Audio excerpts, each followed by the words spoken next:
speeches from some of the leaders that you've mentioned. And of course, I saw what the Honorable Kamket said, and also the Honorable Oscar Sudi. The truth is that we know now that they understand that this thing, it is irreversible now. The damage that this government has done to its own reputation is irreversible. They know that there is very little that can be done between now and 2027 to reverse the fortunes of this regime.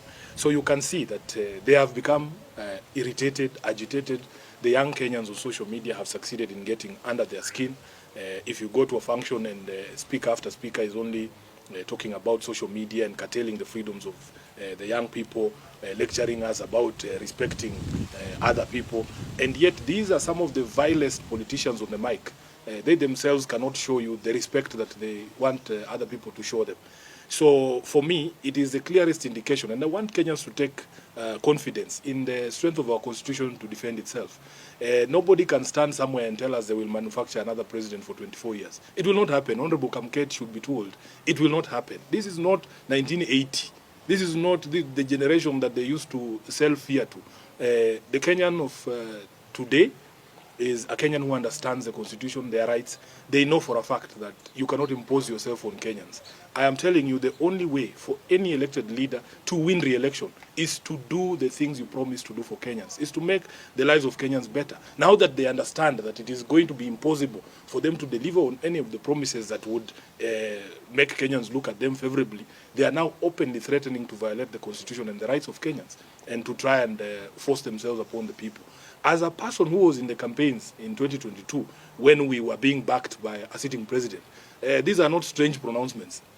They are very familiar, because there are people in our camp who used to speak the way Kina Kamket are speaking and telling the country, oh, hii kitu imeenda, oh, there's nothing you can do, tutanyorosha wewe, hatuwezi kuachia mwizi. But I'm telling you, with the sort of anger that Kenyans have, the day a Kenyan is given a ballot paper like this, once he crosses against your name and puts it in the ballot box, that's the end of the day. That's the end of everything. So I want to assure Kenyans that this chest stamping should not scare anybody. Just come out and express yourself.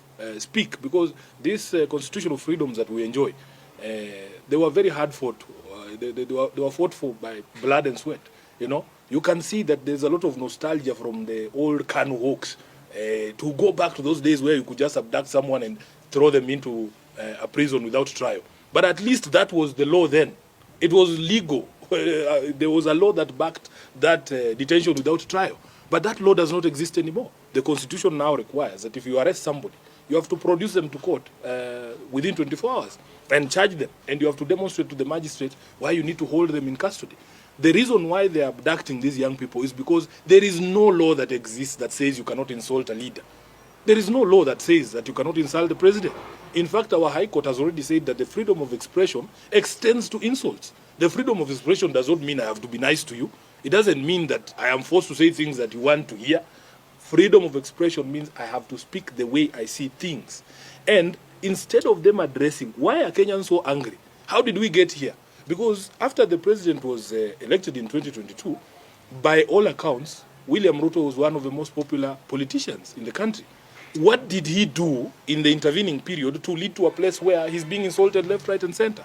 Instead of addressing those questions, the cause, they are addressing the symptoms. And I can tell you, for as long as your policies and the actions of your government continue to make life more difficult for Kenyans, for as long as you don't demonstrate respect for the people, for as long as your court jesters, the ones you are talking about, are speaking to Kenyans in the way that they are speaking to them, then nobody's going to respect you. Respect is earned. It's not something you force. You cannot force people to respect you. Respect is earned from how you conduct yourself, how you relate with people, how you demonstrate respect for the people as required under Chapter 6 of the Constitution. So unfortunately for him, he is surrounded by people who have decided that they have to tear him down. They're going to take him down. If there's anybody to be blamed for the one-term presidency of Ruto, it will be Kamket, it will be Oscar Sudi, and the likes who are surrounding him there, giving him bad advice, including my uncle Atwoli.